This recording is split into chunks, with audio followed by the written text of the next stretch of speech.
And welcome to the Protagonist. Nice to have your company too. It's a Thursday afternoon in Australia, and in the UK, it's a Thursday morning, just gone after 8 o'clock.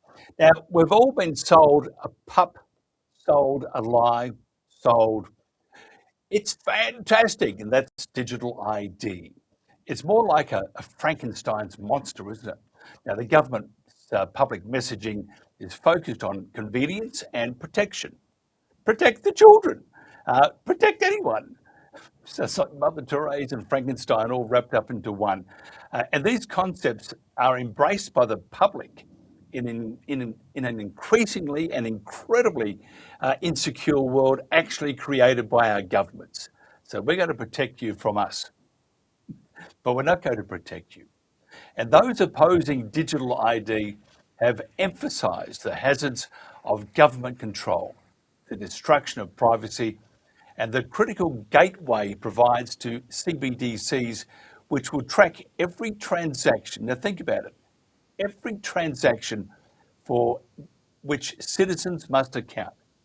If you go down to the shop and you spend a pound or a dollar or a buck or whatever, it will know it. It will know everything you do, which is horrific. And then they mix it up with all the other algorithms, and they know more about you than you do. Now, does this cut through the pub test? Does it sit well with us? Perhaps not sufficiently for mass non-compliance, which is the only way to stop this. I don't like it. Our guests don't like it. But most people, if I said that they didn't like it, I would be probably exaggerating the fact. The fact is, they don't really think much about it. Oh, well, it's going to protect us. But we need everybody. We need a great number, a great conglomerate of people to oppose it. Otherwise, it just won't work. So then what do? Maybe we need to change tact. We should be explaining who profits from digital ID and why governments are burning taxpayers' billions to enrich big tech and their consultant witch doctors like Tony Blair, the ugly warlock from Westminster. Terrible, terrible person. And look at the people that surround him and all his heirs. Now, why are taxpayers helping big banks and financial institutions to reduce their operational costs and increase their already bloated profits? Let's face it, the biggest beneficiaries of digital ID systems are big tech, identity verification corporations, financial institutions, and government agencies, not the public. It is just horrific, to say the least. And our panel today is just very good. If I can bring them all up, we have a dear friend, Robin. Robin, thank you so much for joining us. We have Joachim, thank you for joining us, and Dr. Shane Fudge, thank you very much for joining us. Robin, can you just tell me your thoughts on the digital ID? And I've just used your name because I think everybody knows you now. You're on every week, and one of the UK's great lawyers. What's your views on the digital ID? Well, you were absolutely right in what you said. It's not for the benefit of the people at all, and you see this in a number of different ways. So, firstly, of course, one of the big gaps in the whole thing is the large number of illegal immigrants that we're getting coming in. Obviously, they're not the ones with the digital ID. So, when Starmer says that digital ID is going to help in tackling illegal immigration, he's obviously talking absolute rubbish. I had an experience actually of just how bizarre the official attitude to ID is. So we've now got a situation where, in order to vote in person, you have to produce a photo ID. So I thought I'd do a little experiment, and I turned up with my firearms certificate, which is certainly a document, an ID document, which has the sort of maximum security attachment to it. You know, the police actually visit you to check out your arrangements with your firearms, and you know, they check the They checked the address, and so I showed that. No, they wouldn't accept that. But then I produced something which is the opposite. It has almost no security attached to it at all, which is a bus pass. So I produced the bus pass, and they were perfectly happy to accept that as my photo ID. It's said to me that really we're dealing with a line of argument which is about ID being important, which officialdom is not actually interested in at all, and they're just going through the sort of compliance motions, you know, we are just on the subject of voting. We have lots of people voting by post, and the lead judge, who's been dealing with corrupt voting practices, Sir Richard Morney, he's repeatedly said the British voting system, the postal voting system, wouldn't disgrace a banana republic. That's the level of ID that we've got going on with officialdom, and with, after all, a particularly important aspect of being a citizen. Yeah, I just thought, this is just my scurrilous nature, but I just thought that when you went in, mate, to register your, I think, firearms, why don't you take them with them? That would scare the pants. Yes, don't worry about digital ID, sign here, goodbye. Because you have a magnificent collection behind you, by the way. I can see they look very, very, very clean and ready to do some damage if need be. Maybe a bit of hunting. Although if I was being hunted by that, I feel pretty safe actually. It may not reach me. Joachim Hagopian, journalist, a great journo. Tell me your thoughts on the digital ID. Government really will have us caught by the short and curlies, as they would say, once this goes through. And they keep saying it's voluntary. It's not voluntary, it's all going to be mandatory. You don't have to have a digital ID, but good luck trying to eat or live in today's society. Yeah, it's one huge step closer to total big brother, total control over the human race. And that's what they're doing. They're trying to get it done in every country. You know, it's universal digital ID. Every country is going at it separately, but the overall game plan is that every country on earth, every human on earth be digitally identified into this big control grid system that's all about surveillance and invasion of privacy. All of our constitutional and republic rights are lost.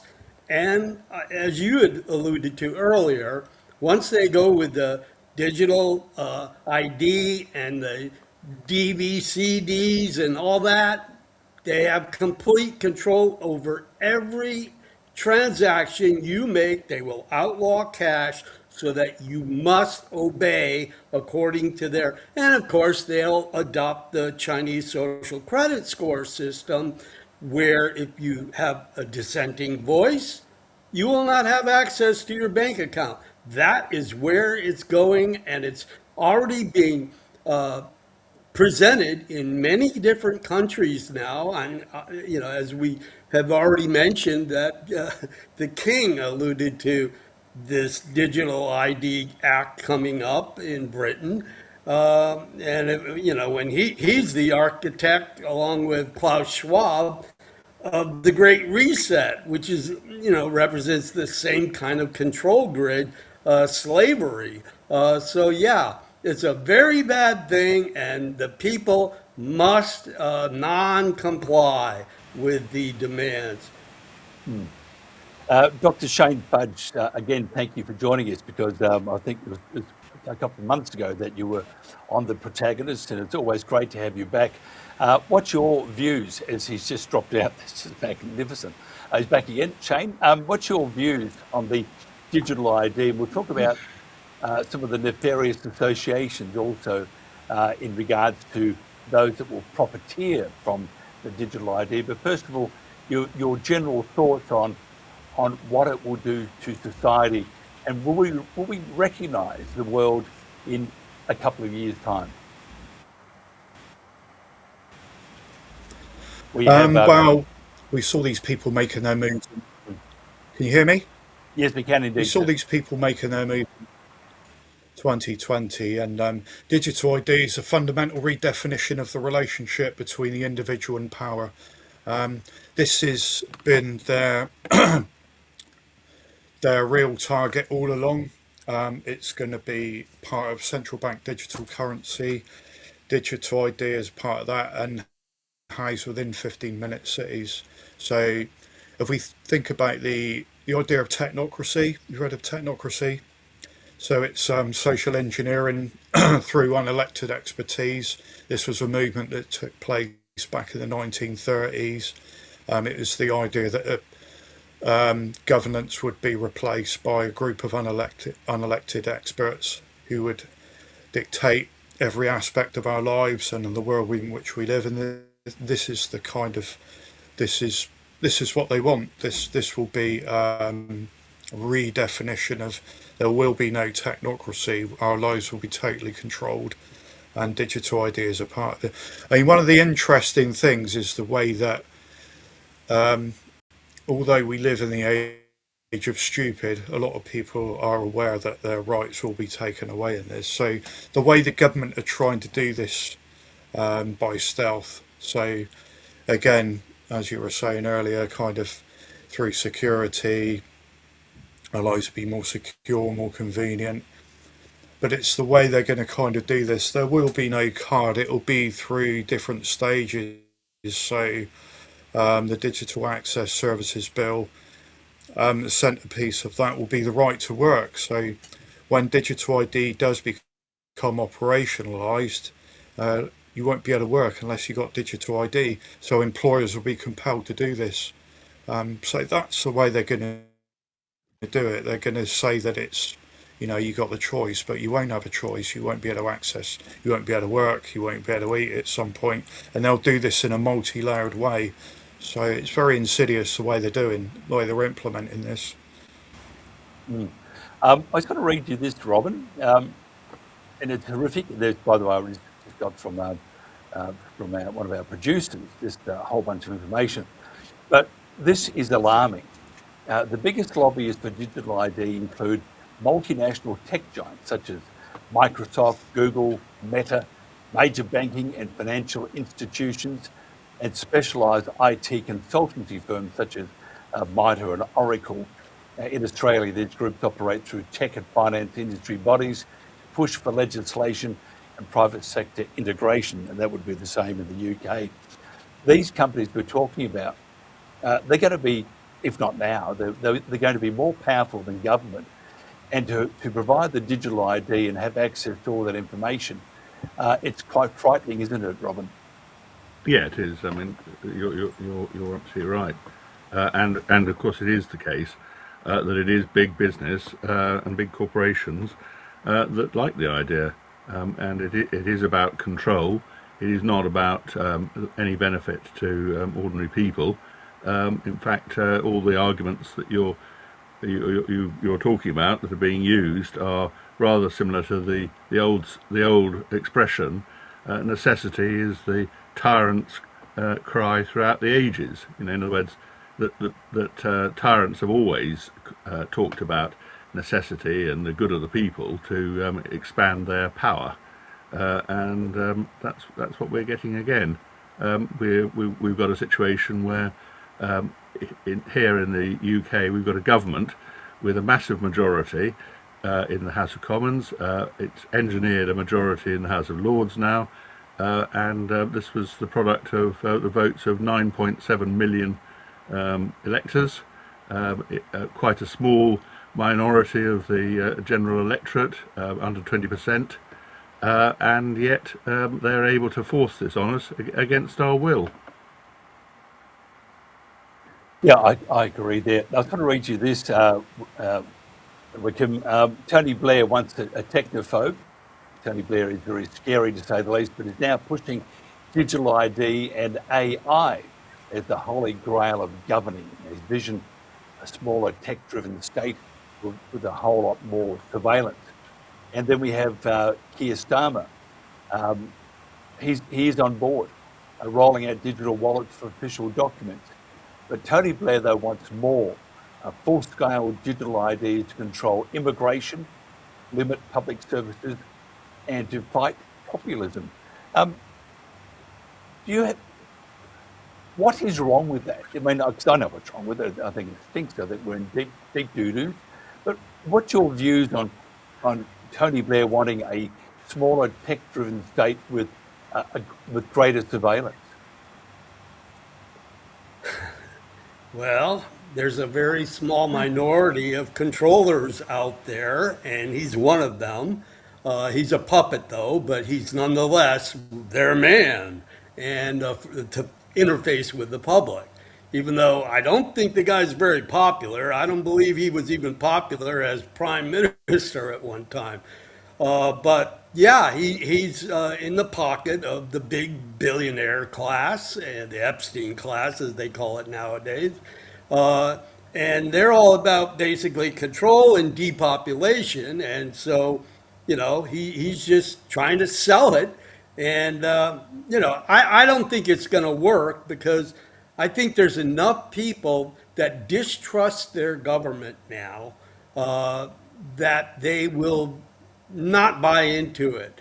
They are trying to sell it with convenience, and you can do this and that, as long as you have the convenience of the ID, all this kind of BS, basically.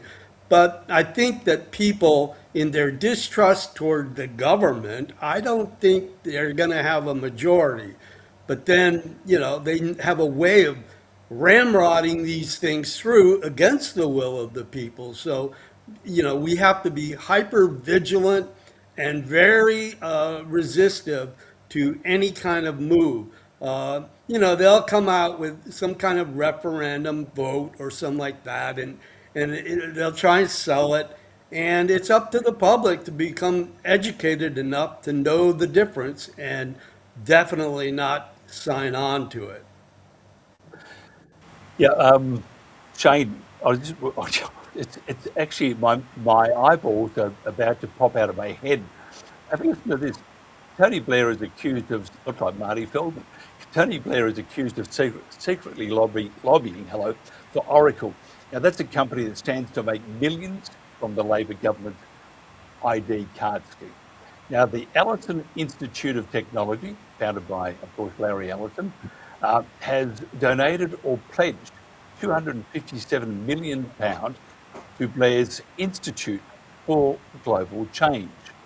And just to add a bit of icing on that cake for you, I haven't heard the thump as you fell off your chair, but Tony Blair's son, love him dearly, owns the same company that's going to be dealing with holding your data for the national ID card. Shane, it reminds me of something out of either Yes Minister or a Stephen King novel, but just to you, what could possibly go wrong? Everything.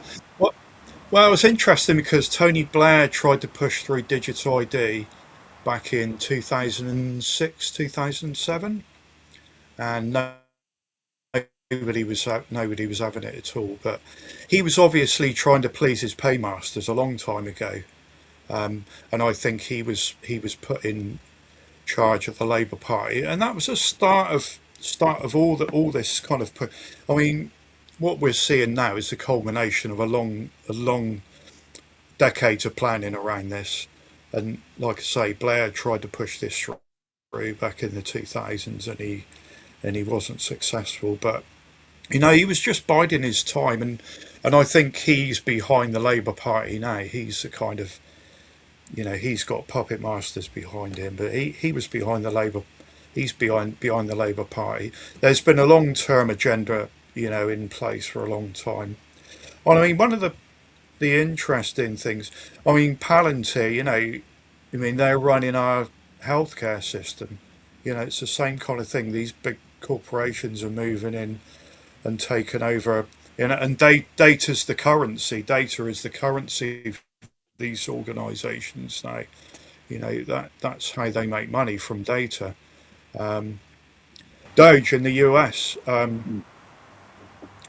Now, a lot of people think Trump is a saviour, but he actually brought in the tech barons are behind the Trump government, and they've been paving the way in the US for a lot of the things we're seeing now. Data collection, Doge was a big part of that, collecting people's national security details and triangulating all these things in different systems so that your biometric data is in play, is all all being brought together in one place. The really worrying thing is the predictive policing aspect of this. They build up profiles of people through bringing inf- all this information together, and there's schools of thought that says they're going to use this for predictive policing and all kinds of different things. So very worrying. Can you just tell me, Shane, how much? Do you have any idea how much has been spent so far on digital in the UK, just with the digital ID? Figures, I don't know any figures. I can imagine that it's fairly substantial because this is the cornerstone of what they're doing is digital ID. Everything is leading towards this. If you think about things like immigration, again, the Blair government allowed increased immigration, things like that. All these are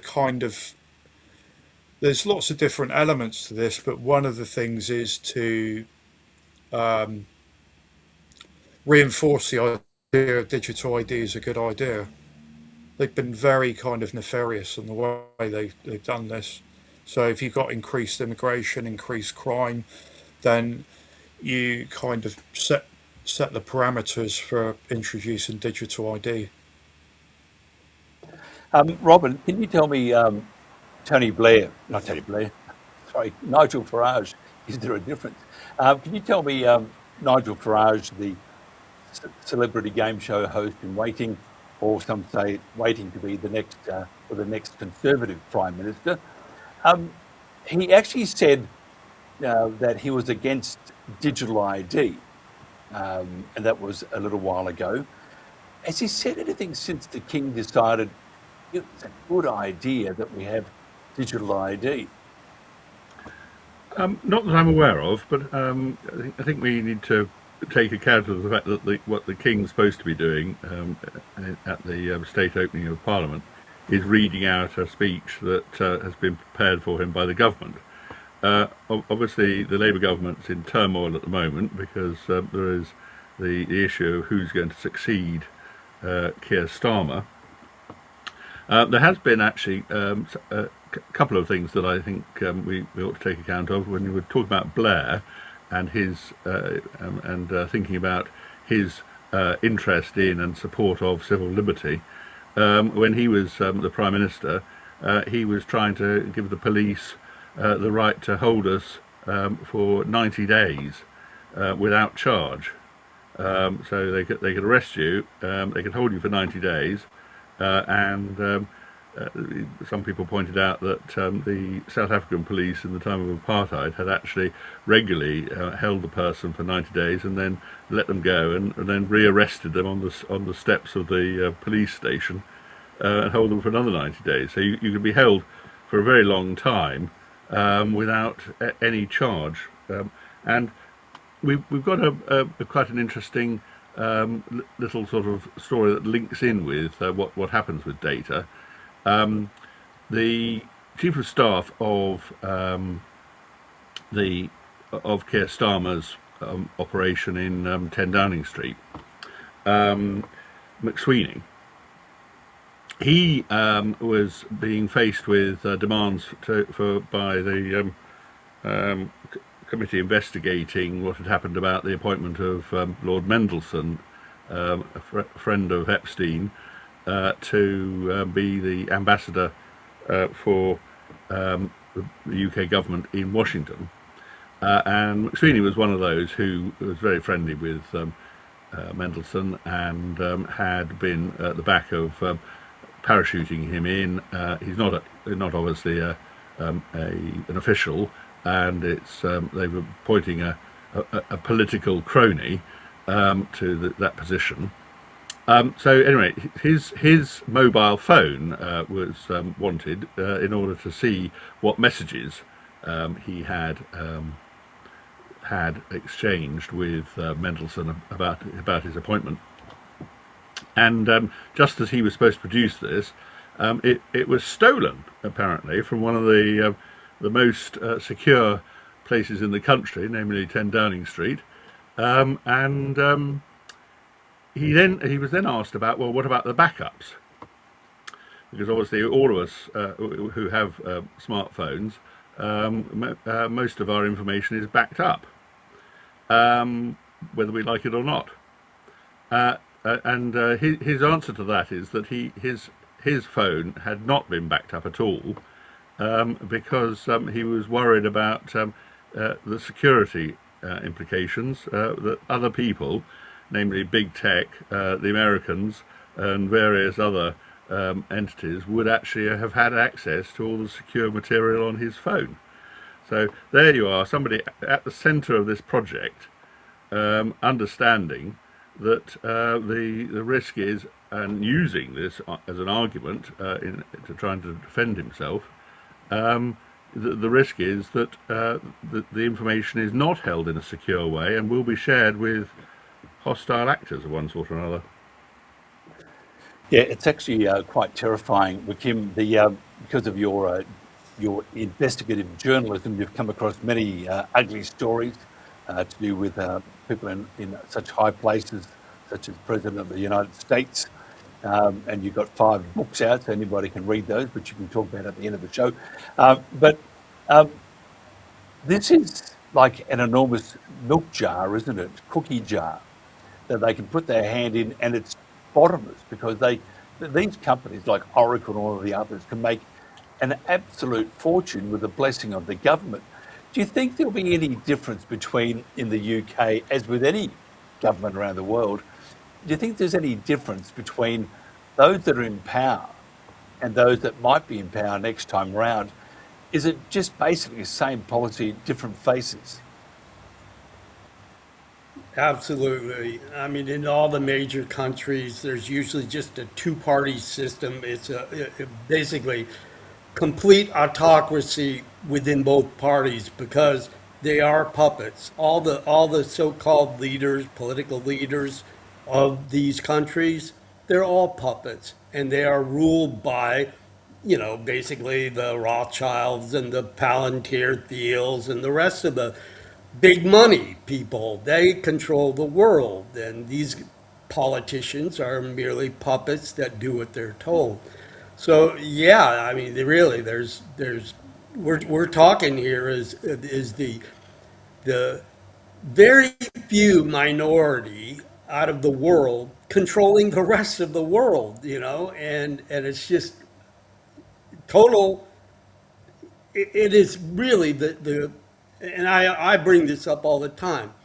We have a handful of people that are Satanists, that are bent on controlling every person's life, and their agenda, as I've mentioned all the time again, is not only absolute control over everyone who is alive, but their agenda is also to depopulate the earth. So a lot of people, the more that they surveil us, the more damage they will do to what we are saying on our little machines here, and people are going to jail for what they, like in Britain, they cart people off for basically writing about the flooding of all the invasion of foreigners in their country, and they're taken away, quote, hate speech, I mean, it's just crazy. And they also have, especially during this genocide that Israel is committing with complicit criminality by the United States, they have anti-Semitism hate laws where they can cart you off. And this is where they're going with all this. Absolute surveillance control. And if you have a mind of your own, know right from wrong, and are brave enough to express it, they're going to come and get you. You're on a data list, and they will come and get you. and either put you in prison or kill you, because that's the ultimate outcome that they're going for. At least I have something to look forward to. Thanks to that, Joachim. Shane, I've got to ask you. They, the key thing to this, they keep saying it's lack of privacy. I would see that as the understatement of the last 300 or 400 years, if not 1,000 years. The loss of privacy. Can you elaborate to us on actually what the loss of privacy means, and to ensure that we do as we're told, to make sure that our privacy belongs to government? What measures will they take, do you think, to make sure that we all follow like sheep? Well, I'd just like to follow up on a couple of points Joachim made there. Whatever party's in charge, because in pretty much every country now it's a uni party, so whoever's in charge is representing and is going to put into practice the same policies as the predecessors. Whilst they argue and make out that there's some kind of dissension between them, so I think Fudge has spoken out against digital ID and that. Make no mistake, whoever's in charge next will carry on the baton from the previous government, because they are all funded by the same people and they all back the same agenda. And getting back to your question, I think it's really interesting, Freud's argument about psychological projection. So what Freud argued was that whatever we don't want to see in them ourselves, we put onto other people. So you think the very people that need the spotlight shone onto them because of corruption and criminal activity, they're shining the spotlight on us and away from them, which I find really interesting in that in itself. The very people that need the spotlight shone onto their activities are the ones that are actually not having the spotlight shone on them, and they're shining it on us, almost saying that we're the criminals in society, we need to be controlled. But getting back to what you were saying, this is going to be a total eradication of our privacy. They say that every system of government and control eventually reflects the values of those who control it. So what does that tell you about the people that are putting this into place? There will be absolutely no privacy. Everything will be a panopticon. Every aspect of our lives will be controlled. What we do, what we consume, where we travel to, how far we travel to. Every bit of our life will be controlled when this is in place. And unfortunately, if it ever does get to that stage, then we've got no way out of it, really. Once we're in that 15-minute prison, central bank digital currency in place, digital ID up and running, with every aspect of our lives profiled, then there's no real way out of it from that point. We need to stop it now. In whichever way we can do that. But it is terrifying, isn't it? The amount of surveillance, and here's the thing: cameras everywhere, yada yada. That's the surveillance that we sort of think of. But they'll have control over the internet. They'll have control on where you go, what you do, what you spend. They'll have the entire control over your life. Now, and the errors, facial recognition. There's significant errors in facial recognition. People have been imprisoned because they've got their and would you trust these people with your data? The data protection is just absolute rubbish. And would you really trust these criminals with your data, with every aspect of your biometrics and your data? It could be sold on, and you can have criminal activities taking place in your name. There's any number of things that could happen in this. And have happened. Well, when this comes through, I actually think we're going to have it's going to be a very oppressed society, and you'll have the elite, and they will do what they want to do. No one can report it. No one can talk about it. If they have if they need to make sure you don't leave your 15-minute city or whatever, they just turn off the bank, so you can't get out, basically. Robin, it does sound like this is going to be or create a very oppressed society with two classes: those that can and those that are under the influence of those that can. Can I ask you, from a lawyer's point of view, is it too late to just put your head up and say stop, or is it just going to roll over? And what's the opposition saying at the moment, really, about digital IDs, CBDCs, and the like? Well, in terms of bringing court cases and challenging through the law this process, I don't think there's much chance of that. You've got to bear in mind, certainly here, there's been a massive change in the way that judges are selected, and we're back to Blair again, because he was the one who changed the selection process for judges. Judges are selected on the basis that they've got to have demonstrated a lifetime's commitment to equality and diversity, otherwise they won't even consider the application. And just to deconstruct that slightly, equality and diversity, if you look them up in the dictionary, are contradictory terms. So you're talking about a contradiction in terms, and it is actually simply a jargon expression for statist multiculturalist. So they are people who are signed up to using the state to change society into a multicultural society against its will. So, you know, the judges are not on the side of liberty as such. They are on the side of the state imposing its system on us.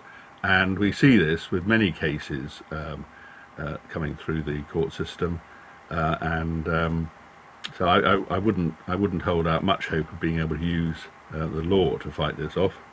I think it is significant, and I think we ought to just sort of reflect back on the point that you were making about the two classes, where some people will be immune to all this and other people will be subject, and the rest of us will be subject to it. This is exactly what happened in the Soviet Union. The people in power, the Communist Party leadership, they all lived in luxury.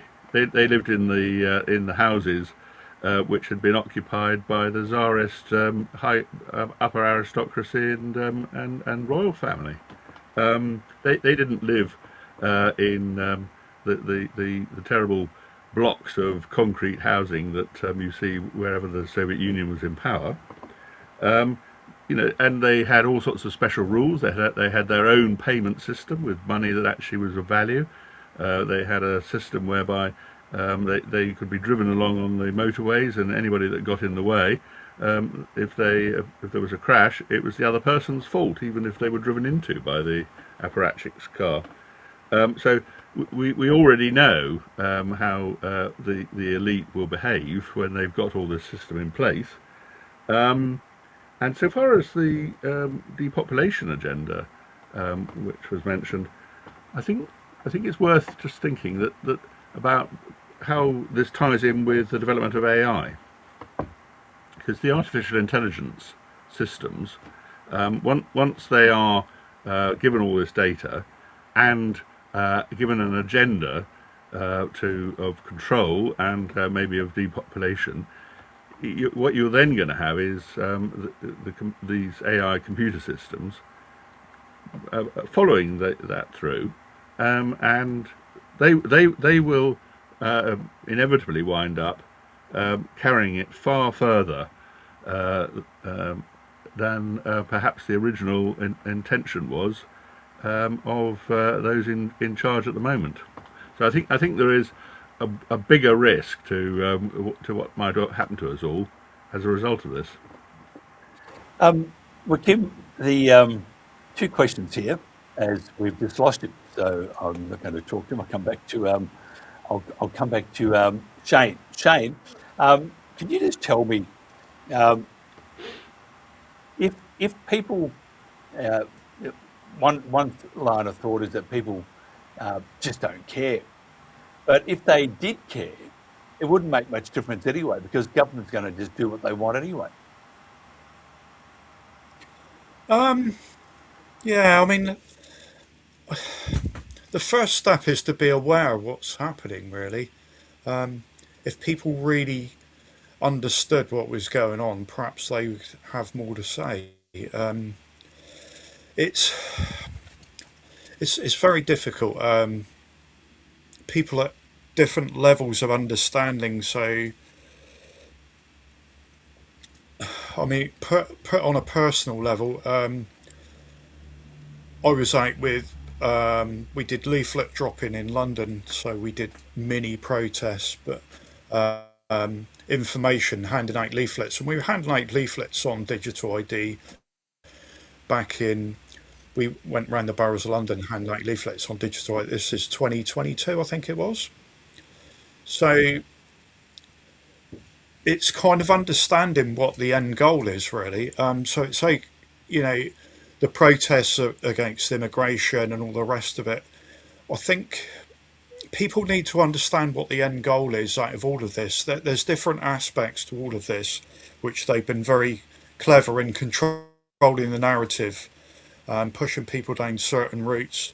But you need to understand what the end goal is, which is what we've been talking about. It's the digital ID, the infrastructure. That's what the ultimate goal of all of this is. So it's trying to make people aware of, even the people that are kind of semi-awake and know kind of what's going on. They need to understand what the end goal is, and it is very difficult because they're going to do this piecemeal. They're, like I say, the point I made earlier about the digital access services bill, say that this is going to form the framework for digital ID, and they're going to prioritise work, so locking people out of work, and they'll do it gradually. They'll do it very gradually, so people don't understand what's going on. So it's really important that people understand what the end goals of this government is, and you know the 15-minute city, central bank digital currency, digital ID. That's what people need to understand. That if they understood that and understood what the implications of all this is, you know, perhaps people would be more up in arms about it. But at the moment, it's so, the government, like I said, the government have been very clever in diverting people down different routes, and I said about the uni party. So you'll see debates in Parliament. Some are saying we're anti-digital ID, we're anti this, we're anti that. But once you understand that they're all about the same goal, that makes it easier. But it is very difficult because it's so complex. But it isn't. It's actually very simple. If you understand what the end goal is, it's actually very simple to understand. But getting people to comprehend that's the that's the thing. If we could get people to understand what the end goal of this government is, and what their real intentions are, then people might wake up a bit more to what's actually going on. But it is very complicated. Joachim, nice to see you back again. And all the protests have been broken down into different factions. So if all those people could come together and against digital ID, 15-minute city, central bank digital currency, then we'd be on a track to make some real changes. Joachim, what do you think? I mean, how do we make the public understand what is about to happen? And they seem to have bought the government does it well. Protect the children in case there's some boogeyman behind the door. Could be Keir Starmer. I won't go any further. But then we have the convenience thing. They're selling this convenience that you just tap your card and it's all there for you. It's not. None of that is true. It's all just clever words. How do you make the public, or how do you make the greatest number of people understand that what's going to happen is abhorrent, terrifying, and they will have no no effect. If they don't like it, so what? It's going to happen, and their whole lives are about to change. Well, a big part is educating the people from ignorance to awareness and empowerment. Uh, that's key. And I believe that it's probably easier to go at it at the local level, grassroots, start locally, and then move on up, mobilizing to the state, provincial, and national levels, international levels. Uh, I think it's all about, sharing and communicating the hazards that we're in right now, and just educating people on empowerment and resistance, and hey, if need be, revolution. Do you think, Robin, that we always talked about it, we talked about it a lot, seemed to just mellow down a bit, and after that great big march on the weekend, people have just, oh well, yep, onward and upward. How do we educate? Because Joachim said we have to educate them. How the hell do you do that? You got legacy media, and you got a whole bunch of independent media, aren't independent by the way, who are going to tell you one thing, and how fantastic it is. And once it goes through, once it all happens, you can whinge, complain, grizzle as much as you like. It's not going to make any difference at all. So how do we educate those people? Because I don't know how to do that. You want to stand? You want to do what that movie? The guy said, "I'm very angry. I'm extremely angry." That was that 9 Mile Island movie from the 70s. Peter Finch was in it. That's right. But what do we do? How do we get around this? Do we just? Because I don't know. Do we just roll over? Because people say, "Be positive. Be positive." On what? Reality? Reality says that train coming towards us is not that light at the tunnel. It's a really, really, really big train, and it's going to cut you in half, and you can't do a thing about it. Yeah, I mean, it is a very big problem, and it may not be soluble, but I think the first point is that it isn't just sort of educating the general public, because quite a large part of the general public are not actually interested in these things. You couldn't make them interested. It is getting a sufficient number of people who are interested, who are activists and prepared to be activists, to work together to try and make a difference. And we can sort of see that even in the official system, because as I was saying earlier, the Labour government doesn't rest on a genuine majority of any shape or form within the public, but it has all the official powers, and those arise from the votes of only 9.7 million people out of a population of at least 70 million.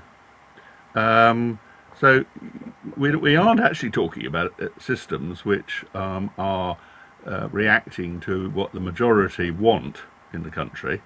They are reacting to an activist minority, and a very small minority in the case of the whole digital AI agenda. But the other comments that have been made about how this is being implemented, it is being implemented slowly, or at any rate, the dots are not connected in the official narrative. So we've had digital identification required for anybody who's a director of a company, and all those companies where their directors have not signed up to the digital ID will wind up getting struck off. So that's a sort of key basis of the way that the economy works, being infected. I'm pretty sure, as a solicitor, that being allowed to carry on practicing as a solicitor will be required to sign up to digital ID. You'll probably find the same is true of doctors and other professionals.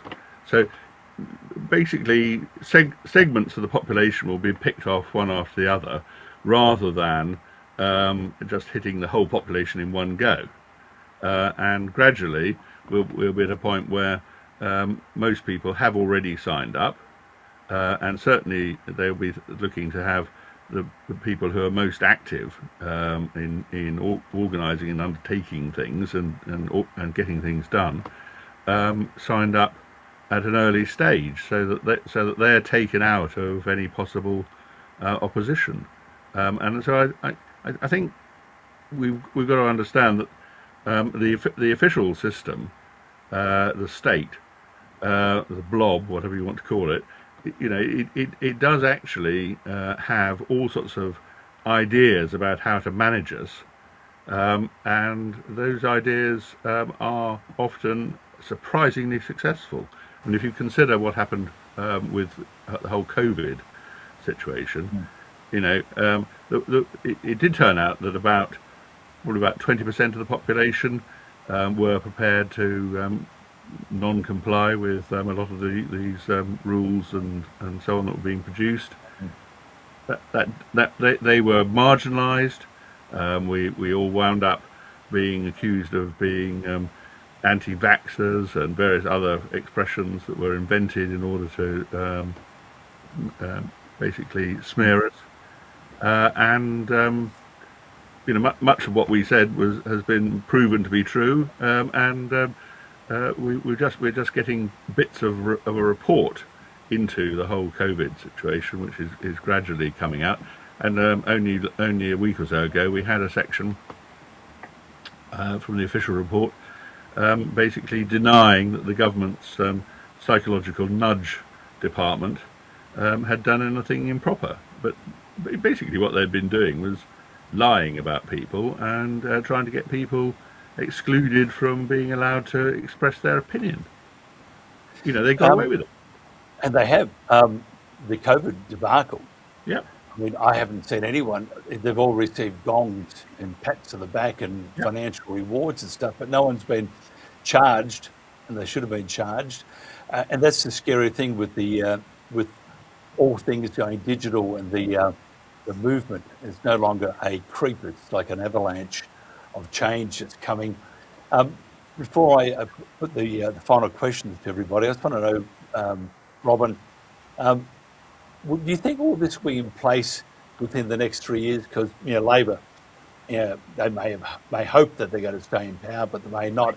Once you put it in place, once everything's in place, and you've got a few years to do that. Bring on all the doctors and stuff, and then within a few months, well, everyone's doing it. We have to go and do it. We'll set a date, New Year's Eve or whatever, and that we're all digital ID. You don't need cash. We'll look after you.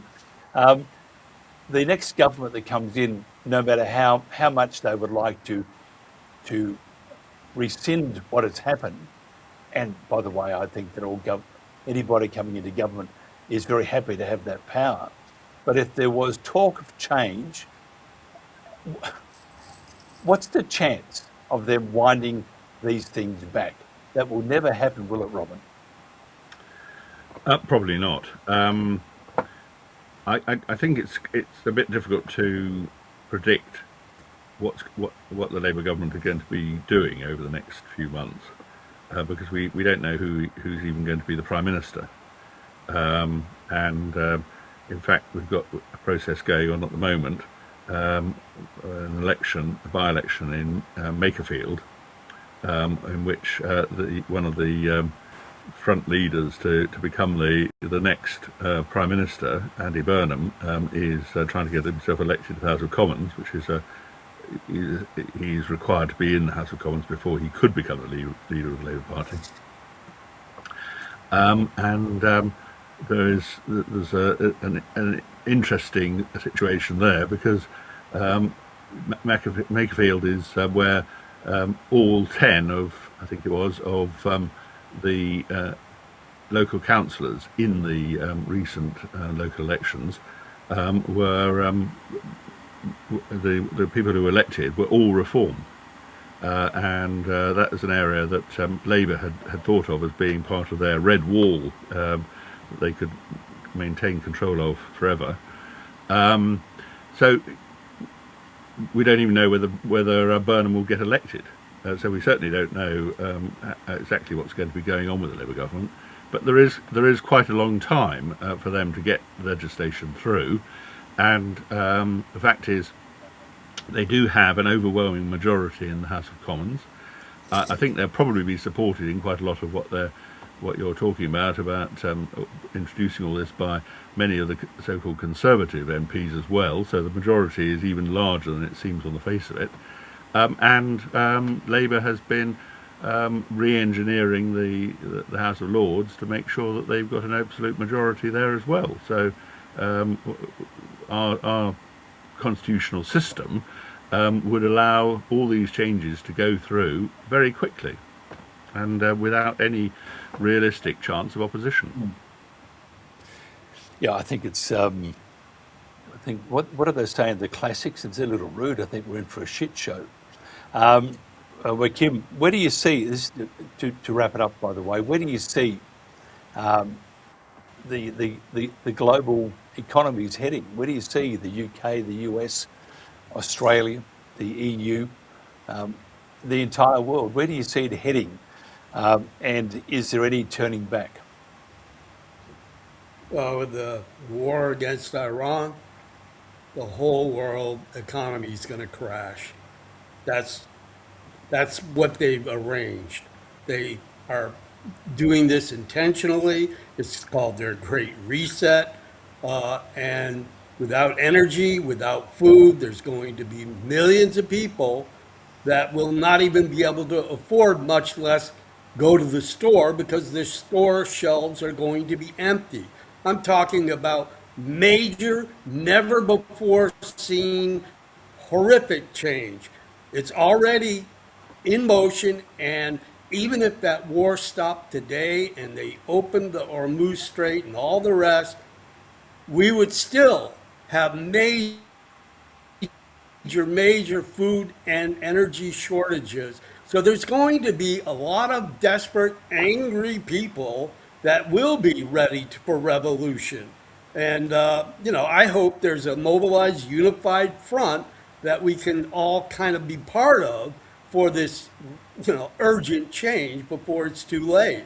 But there is some major, within just weeks, we're going to start seeing empty store shelves because, without oil, gas, and all the petrol products, there's not going to be transportation of these absolute essentials for survival. So we're going to see major change, and it's up to the global population in the heavy crises to be able to rise up and finally get the changes that are necessary. And Shane, where do you see us heading? And if you don't like the new digital age, the new digital or the AI revolution, combined, it's terrifying. Where do you see good old planet Earth heading? To take up on Joachim's point, I think that change for many people is not going to happen until they get hit over the head and their lifestyles get affected directly. I think many people are quite complacent and they're quite arrogant, if I may say those words, in the way they see life. And sometimes it's going to take a major disruption to actually get people to really think about their lives and the people that run them and how nefarious they really are, because I don't think people really understand how evil these people really are. I think and Robin, just you're a little more level-headed than I am, and I look always up to you because you speak calming common sense. Do I have to put my head in the sand and kiss my ass goodbye? I just would point out that it is often very small numbers of people that make big differences. If you think about the communist revolution in Russia, you've got a population then at the time in 1917 that was at least 100 million people in the Russian Empire, and yet, as far as we can see, probably no more than about 2,000 communist activists, possibly supported by maybe another 4,000 or 5,000 people who went along with it, made that revolution. Obviously it was horrific what they did in the end, but the point is actually quite small numbers can make a really huge difference to world history. And I don't know whether there will be a moment where that happens, but we have a professor here, Professor David Betts, who thinks that we're heading towards civil war in the UK. And one of the things he points at as an instance of where the system is breaking down is a group called the Blade Runners in South London, who are opposed to one of these digital projects, which is the expansion of the ultra-low emissions zone by Mayor Khan into the outer part of London. And they've been going around cutting down the ULEZ equipment, and have caused literally hundreds of millions of pounds worth of damage to it.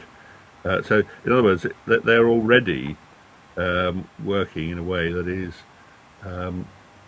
the sort of opening stages of, as far as Professor Betts is concerned, of civil war, civil disobedience. And so it is possible that people could divert this, but we can't see that actually being organised and coming together at the moment. But we're at a stage where things could get very difficult for a lot of people, and that will energise them to do things that don't seem possible at the moment. I appreciate your time, Robin and Joachim and Shane. Thank you so much for it.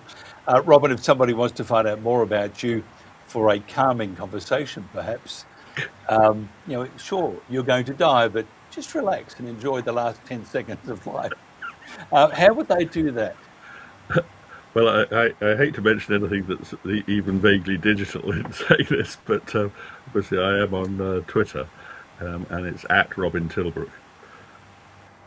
Thank you so much. And Joachim, a man who installs, I don't know whether it's fear or knowledge, I think it's a bit of both, but your knowledge is second to none and your work is always appreciated. If somebody wants to find out more about you, how do they do that? You can find all my articles on thegovernmentrag.com. I'm also on Revolution Radio with Jim Fetzer, and I have my own program too on that network. And Dr. Shane Fudge, always a pleasure, and a great writer too. If somebody wants to find out more about you, Shane, and enjoy some of your scribbling, how do they do that? You can get hold of me directly on shanefudge@mail.com, or via The Conservative Woman, the editor, or the editor of The Light, because I write for those. So, yeah, those. Thank you very much. This has been The Protagonists. I'm going to go home. We have an imaginary scotch tonight. I had one last night, so I can't have one tonight. But the footy's on, so I'll have a cup of tea. Doesn't sound right, does it? Anyway, thank you so much for your company on The World Today and The Protagonists. We'll catch you again tomorrow. Drive safely, keep calm. Just think of Robin Tilbrook, keep calm, hum a bit, and enjoy life while you can. Catch you tomorrow.